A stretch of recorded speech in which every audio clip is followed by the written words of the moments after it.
so much about flash photography. As you can see, the flash is too hot. So we're here today to review the Godox TT520III. So this is Godox's new budget level flash, I guess? Yes, It is a almost full-size flash, right? it is full size. It is full size. It is full size. So unlike the IT30 Pro that we reviewed like 2 weeks ago, this is more of a semi-professional, affordable approach to flash photography. But unlike the IT30 Pro, it is manual flash only without TTL. I love manual flash. So before we continue, let's unbox the IT30. Okay. No, before we continue, let's unbox the Okay. Godox TT520III. So we have the trigger here, and then the carrying back, the flash itself, and the little switch that you put the flash on. So to use the Godox TT520III, just turn the camera, turn the flash on, and you can cycle through different mode. And S1 is slave, and then if you press and hold, then you can turn the radio function on and off. It's your power button, go up and go down, and you can go from with 1/3 of an increment. And this is your test button. Okay, so one of the things that I really like about this new flash from Godox is that, first of all, the price. Right now, how much is it in US dollars? I think around 60 US dollars. 60 US dollars. That's a very good deal, I think, because first of all, this flash is not only your traditional on-camera flash, which is, I put it backwards, but so professional. It's not only your on-camera flash like this, but as you can see, Ballchoy has a trigger, which means this flash can be used as an off-camera flash. A remote flash. Remote flash. So, yeah, does this need a battery, the trigger? No, it takes battery from the camera only. That's pretty good because now you don't have to worry about the trigger running out of juice because it is being powered by the same battery that's powering your camera. Yeah. How long is the range? If you Range? keep wireless. Is it, you said 15 meters? 50 meters. But you tried it, right? Yeah, we will talk about that later. Okay. How powerful is it? Yeah, the Yeah. GN, the guide number on this flash system is 33, Yes, based on 100 ISO and a distance of 100 meters. 100 meters. The best way to try this is to put it in real use. The copy that I got has like a defect. This is not Godox's fault. I'm pretty sure this is just because I'm the unlucky one and I got this Broken one. during the transportation. Yeah, maybe broken during the transportation. But as you can see, this I have to press the screen just to show it like this. Oh, you got a touchscreen version. So yeah, it's a defect on my flash, but I'm pretty sure it won't happen to my flash. It should be like this. What you should be seeing is something like this. Mine has only the blue, the LED, but it's not showing anything. You have to press to show it. So again, this is not Godox's fault. I'm just the unlucky one. So one of the things that I really like about the Godox TT520III is just how easy it is to use. So if you look closely, you only have a few buttons here and just one power on and off switch. And then you can adjust everything just based off this. You got the test flash to fire the flash. You got your basic power settings and just the mode. You can go into the wireless mode and just do the standard mode. How about you? Which part of the TT520III do you like? Just like you, the simplicity. I like use manual flash instead of TTL. And basically you can see what you need on the menu and button here. You can just turn on the flash and then turn up or down the power, just like that. Okay, one more thing that I like is that something we talked about during the IT30 Pro review is that we finally have a budget-friendly flash that can tilt. Yeah. Now we can bounce flash again. But again, this is an unfair comparison to the IT30 Pro because the IT30 Pro's strength is that it's small. Compact size. Compact size.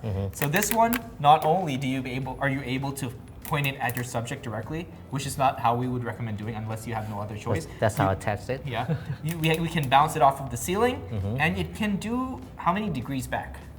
I think around 20, it's like so. So if somehow you had a white background or something white behind you, you can bounce the flash this way, so it can spit out the light forward and get a little bit of a softer source.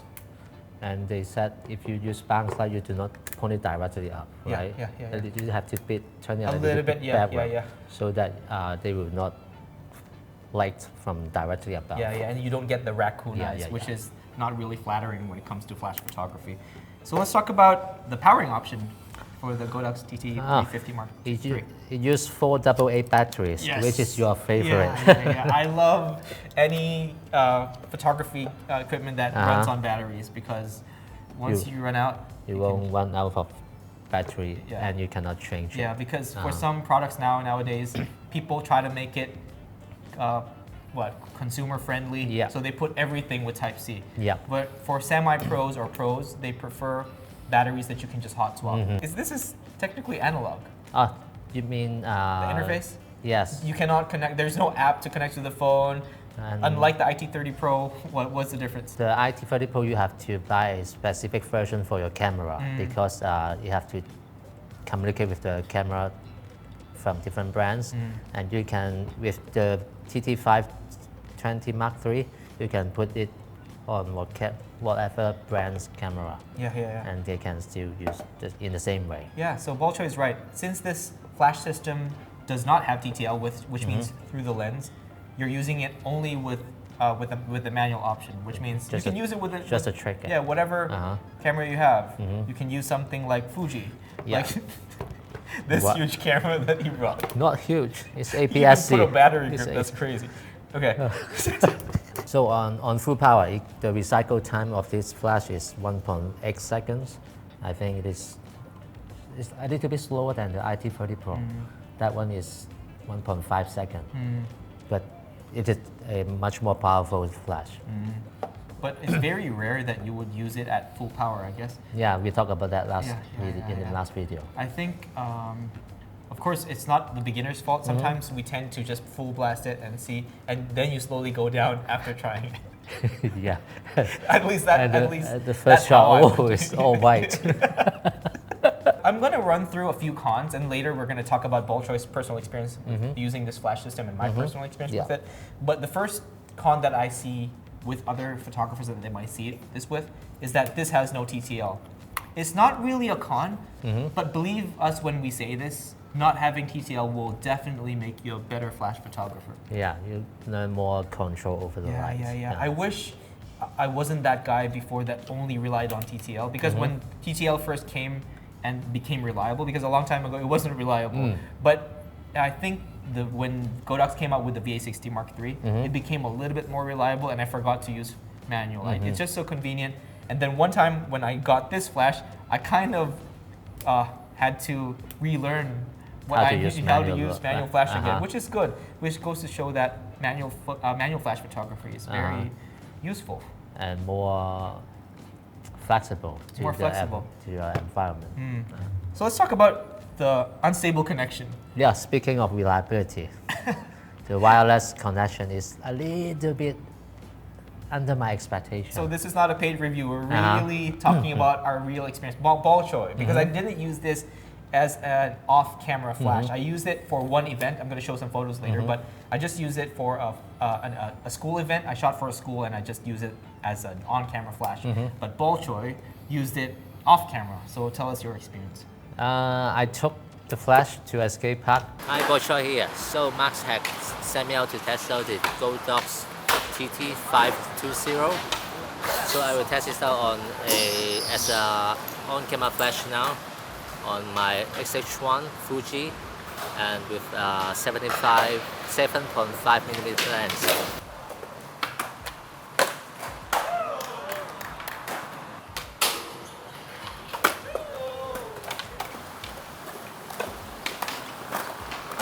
I both use it as an on-camera flash and a remote flash. Basically, I put it on the feed it comes with, and then on the tripod, and put it somewhere in the skate park.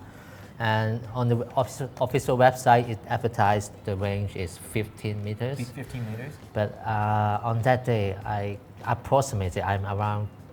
around 10 meters from the flash, and it misfired quite a lot. Really? Yeah. So would you say that? Let's give an estimate between maybe 1 to 5 shots. How many shots would you get? I think I will get 3. 3, not bad. Was that at full power though? No, not at all. Oh, so it was not recycle time, it was actually the connection. Yeah, it's around 1/8 or something like that. Wow. So I guess if you were to go closer, do you think it would alleviate this problem? Yes, I do.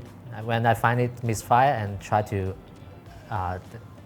get closer to the flash, and then it comes back a little bit more reliable. Okay. I have a question though. Do I have to align the camera directly to the receiver? Okay, that is a good question. So with any wireless system, not only this flash system, but with most 2.4 gigahertz wireless systems, it always has to be line of sight. This is what you call line of sight. So if anything obstructs it, even just a person, you're going to lose connection. Yes, but the line of sight is really narrow. Let's just call it like that.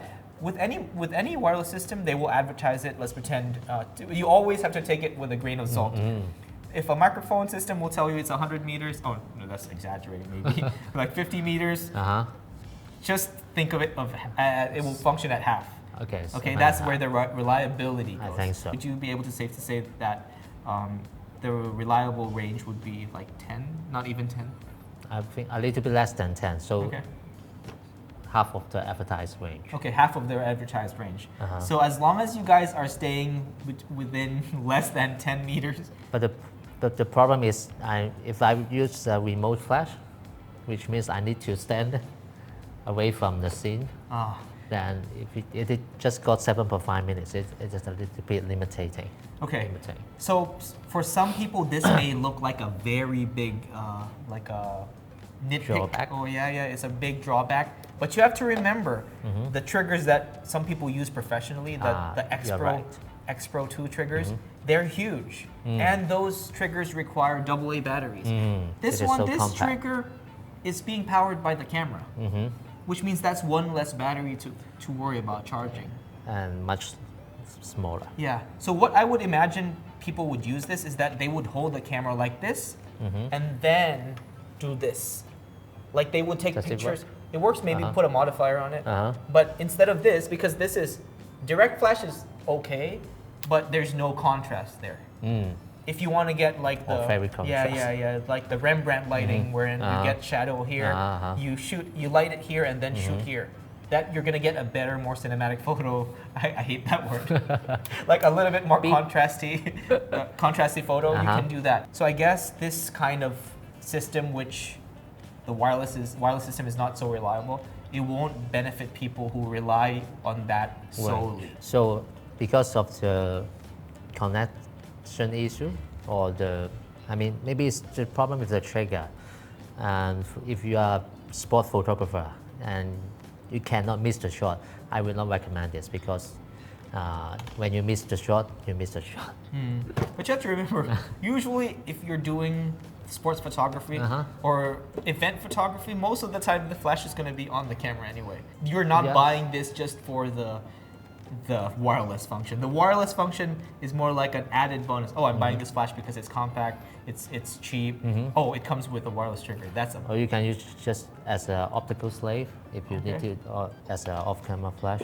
So this is our friend Seth. So we are going to be testing the flash, this flash system with him, the Godox TT520III.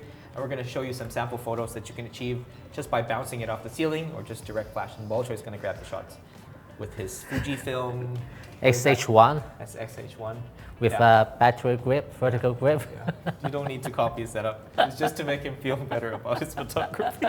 And I would do a test shot to check the ambient light level. And turn off the flash first.